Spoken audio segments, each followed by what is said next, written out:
All right, everyone. Welcome to another episode, a Q&A session on Codependency Alchemy, the podcast. I'm so excited this week. I have Joanna with us. She is in our VIP membership, and I'm just so grateful to continue to have these conversations. We went over covert manipulation, which, doesn't sound like that light of a topic, but I'm so grateful that she's here to bring forth something that she's experienced in her past and just allow herself to receive some support and coaching and be witnessed by everyone who's listening to this podcast. So, Joanna, thank you so much for being vulnerable and open to sharing your story here and being witnessed by us all, including me. So thank you for being here. Oh, you're very welcome. And thank you for inviting me to do this. It's a pleasure of mine, definitely. Awesome. So I'd love to hear, what do you have for us? What's going on? What's gone on? What is it that you're wanting to receive support around today? Okay, so definitely with covert manipulation is something that I feel I experienced even at a very young age. With my father, he was an addict. He was a narcissist, and it definitely trickled into later relationships in my teens and 20s as I started dating. Quite often in my household growing up, Sundays, we used to call them fight day, because Saturday nights he would go out and he would get drunk or whatever, and Sunday was the fight day. And a lot of times it was because he was starting the fight so that my mother would end up saying to him, just leave, so that he can go and do whatever he wanted regardless. And so it was a manipulative tactic that he used to start an argument to get his freedom. So it was something that he even did later on. My parents were together for 30 years and then divorced. So I saw a lot of manipulation, a lot of like ups and downs. And one of the biggest arguments that I saw happen was I literally would watch him manipulate and begin an argument just to push the buttons to go and get what he wanted. And like I was saying, like later on in life, I've noticed while I was in relationships, if I wanted to do something, that was my go-to, that I would start an argument with them so that they would just say, go, leave, without even telling them. Like, for instance, for example, if I wanted to go out with my girlfriends on a Friday night and I was in a relationship, Friday nights, my boyfriend might not have understood that I wanted to go hang out with my girlfriends, even though we were in our early 20s. This was what we were supposed to be doing at the time. But he would make me feel guilty for wanting to go and be with my friends. So instead of me saying or discussing with him that this is what I wanted to do, I would just create an argument so that we would break up and have like a break. And I would go and have fun for like the next week with my friends. And then I would go back to him, and it was like no big deal. I mean, looking back, I see what a big deal it was, but it was definitely a pattern and, a cycle that I was stuck in for a long time. And it definitely, I think, did stem from seeing it with my parents and how my father behaved. And even though I don't necessarily resonate or would consider myself as like a narcissist, I think by being raised by one, you just automatically have like narcissistic tendencies in certain ways.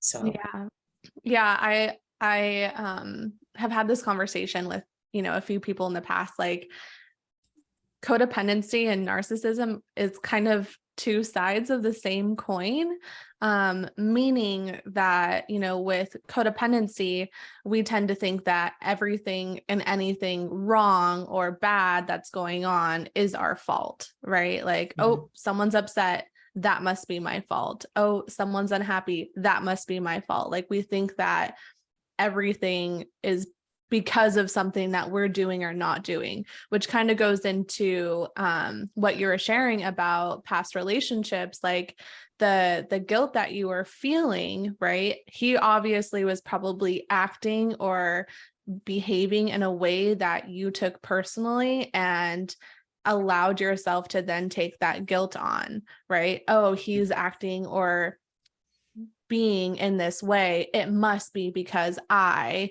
am wanting to go out with my friends or wanting to do something.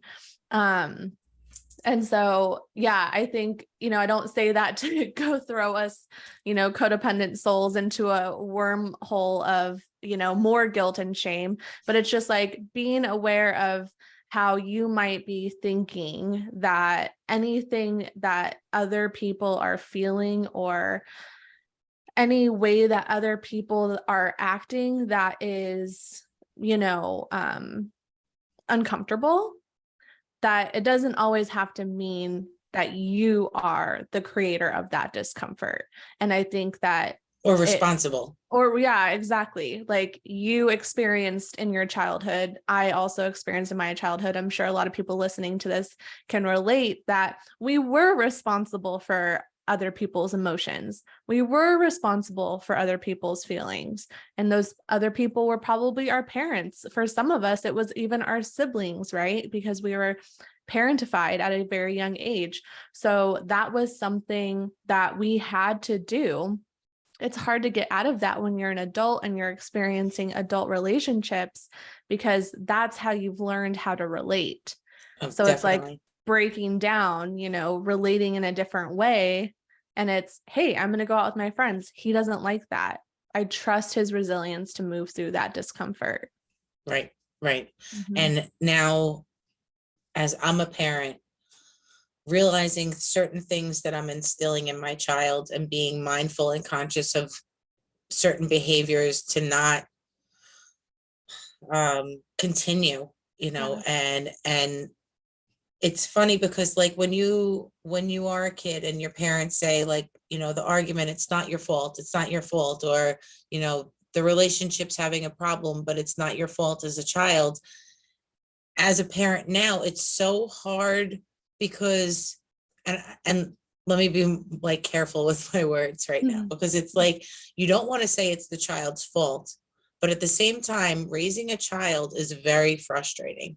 And it does lead to arguments with your spouse, with your partner, having conflicting parental opinions and everything. So it's like, it's a vicious cycle, because on one hand, no, it's not the child's fault how we react to the situation and how our relationship, like whatever conflicts we're having and how we resolve that. But at the same time, there's like that slight part, like it is kind of your fault because you were misbehaving and it stemmed and it started and it totally dysregulated me. And now I'm arguing with your father, or whatever, how it goes. But at the same token, you don't ever want to make your child feel like they're the problem or that it was their fault in the situation. And looking back at my childhood, I definitely caused arguments between my parents, playing also another manipulation where it was like, I'll ask my mom something, she says no, so then I go to my dad. And then he'll say yes, so, and I knew that, and I see it with my own daughter that she plays that game too, that, well, if mommy says no, daddy's going to say yes, or however, vice versa. But the other thing I wanted to touch on with this situation, especially talking about manipulation and seeing how manipulation played a part in being in a relationship that was abusive and allowing that abuse to go on, and how I read something, there was like stages of manipulation: flattery, isolation, devaluing or gaslighting, and then fear or violence. So it's almost like this conditioning that goes on when you're being manipulated in whatever type of relationship, whether it's with your parents or with, a loved one, a partner, however it is. And again, I have to be mindful to not do the same with my own children or with my husband now, with my partner now, as I did in the past, because automatically my mind goes, if I want to do something, maybe I should just start an argument and I could just go and do whatever I want to do. Mm-hmm. And it's totally not the right way to handle a situation. You want to do something, talk about it with the person, speak about it. What is their resistance? What is their, discomfort in whatever I'm looking to do, or, if it's the other way around, or, Mm-hmm. so. Yeah. And I think that there's a benefit in you actually sharing quite authentically what you just said. And I know that you hear me say it all the time. I'm like, okay, take that and then go tell that person that very thing, right? Which is, I feel like I have to start a fight if I want to actually go out and enjoy myself, because I feel guilt. And I think that if we can begin to point out our toxic traits, the more that we show our partner that we are aware that we're not going to get it perfect, that this is something that we're working on, so that they can understand, okay, this is where my partner is at right now. Right. It's not to make them be okay with what it is that you're doing, or it's not to make them change or validate that it's okay what you're doing, because I think that can be a slippery slope too. I want Or to get tell in a them, battle to try to convince them otherwise, yes, and change their point of view. yes, exactly. So it's like the intention behind sharing with your partner is not to get an outcome that you want or to feel better about how you're navigating or moving through it. Rather, it's a act of creating deeper intimacy with your partner by sharing what's actually going on for you. So like, I am noticing that I am doing this thing, and this is what's underlying that, and this is how I'm working on it, and I just wanted to let you know so that you can be aware, and I'm open to hearing any of your reflections. I'm open to hearing how this affects you, because also hearing how it's affecting your partner is going to help you in shedding that pattern and shedding that trait, because you're going to build evidence as to why this isn't supporting you and your relationship. Because we don't have very much of that evidence. Like, we just have evidence of what we've experienced in our childhood and these patterns. And we're like, we know it works. We know having a fight and then getting to go do what you want. And, then it kind of being brushed under the rug afterwards. Like, we know that that works, but like, is that actually serving the type of relationship that you want to have and how you desire to feel in that relationship? Right. And it's probably not. Right. And more importantly, as much as it helps once you recognize these behaviors, it helps within your relationship. But once you recognize these behaviors, it really helps within yourself. And ways that I was even manipulating myself. I find one of my toxic traits is I'd rather be mad than sad. I'd rather be angry than upset. Showing that I'm sad or upset is a vulnerability. Being angry or mad is a power play, So I'd rather be in that power play of a role than to be sad. But as soon as I recognize that I'm doing that to myself and manipulating my emotions into feeling anger, instead of recognizing and just dealing with the fact that I am sad, I am upset, it was easier to then have a conversation around that and to be able to talk about that. And then it was able to be something that went into my relationship, and helped my relationship. But first, it has to start within yourself. And if you can't even admit and recognize ways that you're manipulating your own mind, then you're not going to recognize ways that you're manipulating somebody else's.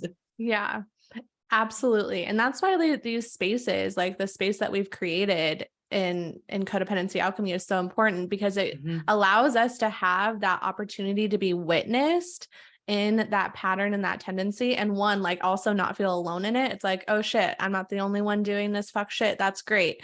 And also like, we all need to stop doing this fuck shit, Right, right, like it allows us to fully witness that part of you that is that angry part of you that's protecting the sadness, and then cultivating compassion for that, right? right. And from Definitely. It that just brings like compassion, awareness too. It just yeah. brings like, things that you don't want to talk about out loud Mm-hmm. because you feel shameful or strange even, like then you see, wait, I'm not the only one who does this. So I could talk about this and I could talk about other things and I could talk about more. And then the more you dig into those feelings and behaviors is when you get to make real strides at changing and becoming like, closer to your fullest potential. Yeah. I would love to hear, you said that you brought this awareness to that pattern that you have of avoiding sadness because it felt vulnerable, and covering it up with that like anger and the power behind that. So since becoming aware of that and shifting that, like how has that changed your life? How has that changed your relationship with yourself and with your partner, or with your child, like with your family? Allowing that sadness to be seen has made others look at me in a softer light and Mm-hmm. realize that maybe she's not as strong as she tries to be, or maybe she doesn't have the ability to do everything that they thought I could do. Mm-hmm. And I would take on so much and so much pressure from on myself of what I tried to carry in myself, but by showing them that vulnerable side, it's kind of lessened the load, and where they see, okay, you know what, let's not push her to her breaking point, because Mm-hmm. being angry or mad, I don't think people react the same way as when they see somebody sad. Being Yeah. Seeing someone mad, it's just like, oh, whatever, they'll get over it kind of attitude, I guess. But being somebody sad, it's like, oh, your heart breaks for them. Oh, what can I do? Let me help you. Let me fix this. Let me jump in and see what ways to make it easier, where when you're Mm-hmm. mad, nobody's trying to help you. Nobody's trying to help you when you're mad. They're just like, all right, let her throw her temper tantrum, and that's that. Mm-hmm. Yeah, I mean, think about the energy that comes from, not always, but from wounded anger, especially since that anger is this mask to protect a more vulnerable part of you. You're coming in with like shield and sword, right? Mhm. People don't want to step to the plate if there's a shield and sword, unless they're Right. bringing their own shield and sword. That's why, like, I used to always say in the classroom with the children, like, you get what you give. So if you're coming like guns blazing, like that's probably what you're going to get. You're going to get people coming guns blazing, or you're going to get people totally walking away, right? Where I see, you putting down the shield, putting down the sword, and allowing that softer part of you to be seen, which it sounds like is a more authentic expression of what you're actually feeling. And so, even if we can get out of, oh, well, when I'm sad, people actually come, because that can be used as manipulation too. Oh, if I Right. act this way, Right. It's then just more, you have to be honest and owning in the yes. feelings in that moment, instead of manipulating it in your own mind to whatever you feel is going to benefit at the moment, at that Yeah, time. But exactly. I definitely think like the authentic self, um, I think it was kind of conditioned over time, and feeling and pushing down that sadness and trying to be more angry, definitely had to do with years and years of abuse and manipulation and narcissistic Mhm. behavior, and all of like that attacking me Mhm. then made me come in with the guns a-blazing attitude. Right. But I wonder if it's like leaving that relationship, you're like, I'm never going to let that happen to me again. And then 100%, you take on those traits of the person that you were in that relationship with. Right. even my father, going Yeah. back to that. So starting even from that, going from my household as like a child, even, Mhm. in teens, to then going and living like with my first boyfriend, Mhm. saying goodbye to my parents and seeing that manipulation and saying I'm never going to be in that situation again. But yet at the same time, I carried it in a different way Mhm. into my, other relationships. Mhm. So it wasn't really up until I had I had my daughter where I started really recognizing certain patterns and behavior that I just knew I didn't want to instill in her. Yeah. Yeah, I love that our children, like the children can just be such powerful motivators, right? They really Right. show us what is possible in their innocence, Right. right? They're the teachers, right? They're the real teachers. Yeah, they really are. Well, thank you so much for sharing too, just about how you've watched how meeting this part of you that came in like with a certain energy with that anger and allowing yourself to soften with compassion into like actually sharing what is more true for you, which is I can't carry it all. It reminds me of when when I had broken up with my partner and all my friends were like taking care of him, or this is how I perceived it to all go down. They were all taking care of him. They were all making sure he was okay. They were inviting him to things. And I was just like on the chopping block. Like no one was inviting me to things and no one was checking on me. And one of my friends said to me, like, well, we knew you were going to be good. Like we knew you were going to be fine. We didn't know if he was going to be okay.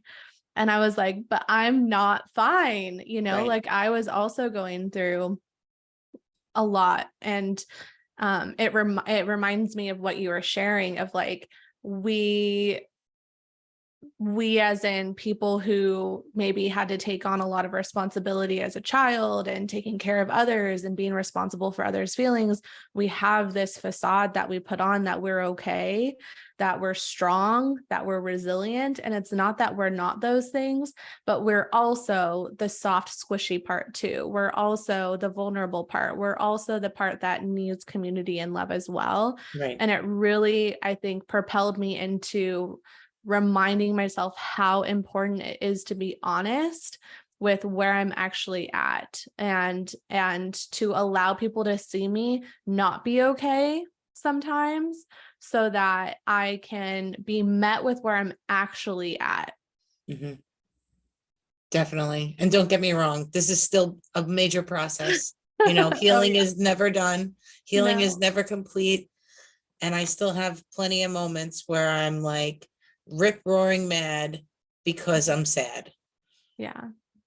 Yeah. So what is something that you can do? I like to think of like one thing, right? Like one thing that you can do when you are rip roaring mad to honor and give space to the actual sad that's beneath it. What I've been trying to do, honestly, is that when I get to that point of being so angry, it's something that you've definitely have taught me, and I could hear your words as I'm like in the moment. Pause. Yeah. Pause. Are you Mm-hmm. really mad or are you sad? Is what I ask myself. Is this something that's really making you angry or are you hurt? Mm-hmm. I love And I'll say 8 out of 10, not 9 out of 10, 8 out of 10 that. times it's I'm sad. Yeah.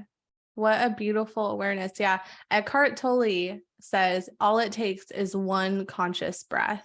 And that saved me in the classroom. When you're in a classroom of children who are all under the age of 5, you are going to get triggered. You are going to get activated.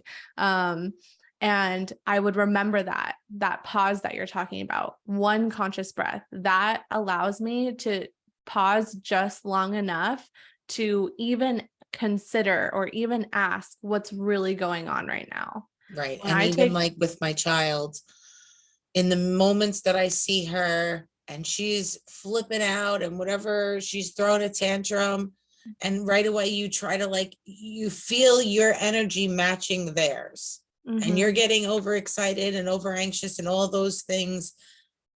Bring it down. Realize you don't want to match their energy. You want them mhm, to match yours. So take a breath. mhm, Are they mad? Are they sad? What are they feeling?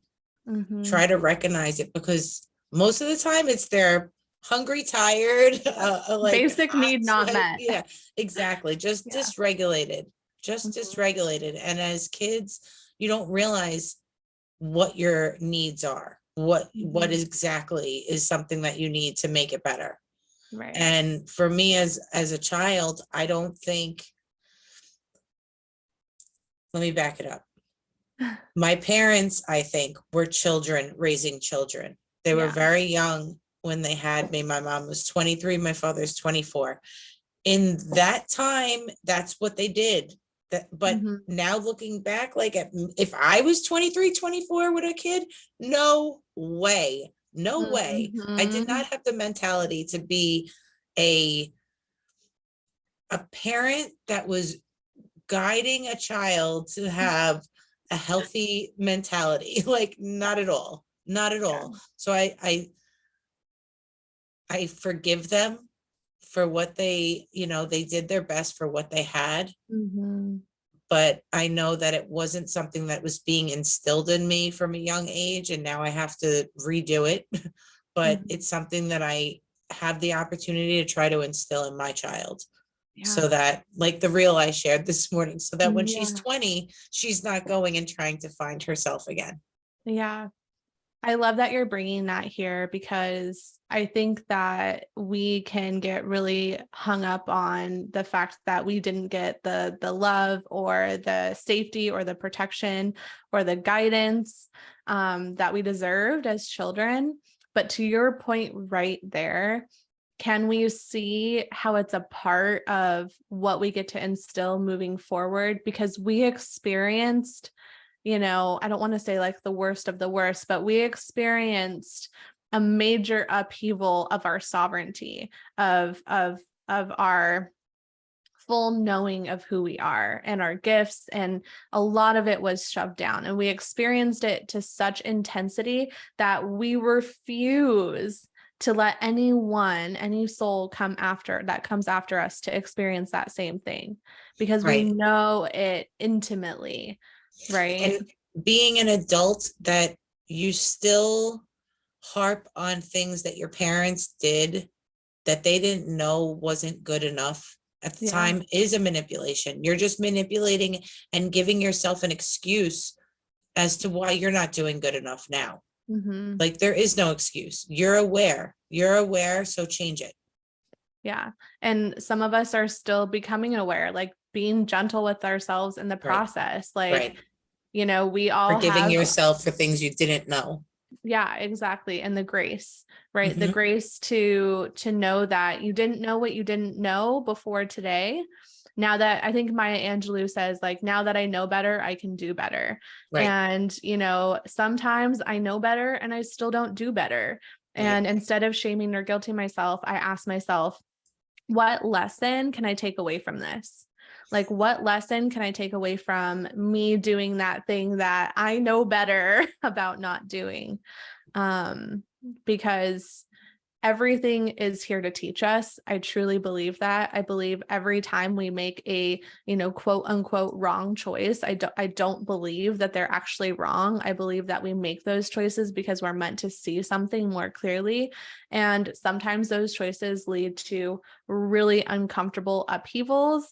Get curious with it. What lesson was in this for me? What was Right. this here to show me? I just want to Yeah. like bust out in song, like, I could see clearly now the rain is gone. That's Exactly. what's coming in. That's it. That's all it is. Exactly. I think we need to end on the tune because that was Yeah. beautiful. Awesome. I love that we got to talk about so many different topics, like with parenting, with our childhoods, with really calling, Relationships. relationships, like calling ourselves out a little bit for like where we play into these dynamics. That's not to judge or shame ourselves or anyone listening to this, but to really point out so that you can have an awareness around it, because when you have an awareness around it, that's when you can change it. So let this just be like just you're taking off the rose tinted glasses and just like Mhm. putting on some new ones that are more clear than Right. maybe they were before. I wear my sunglasses at night so I can, yeah. Exactly. Exactly. Awesome. Well, thank you so much for joining us, Joanna, and for Thank allowing you. me to hold space for you and get into this, Q&A session. I freaking love these. My like manifesting generator vibes is just like always beaming and having these conversations. So thank you so much for sharing and being Oh, here. thank you. Thank you. My pleasure. Awesome. Awesome. Until next time, everyone.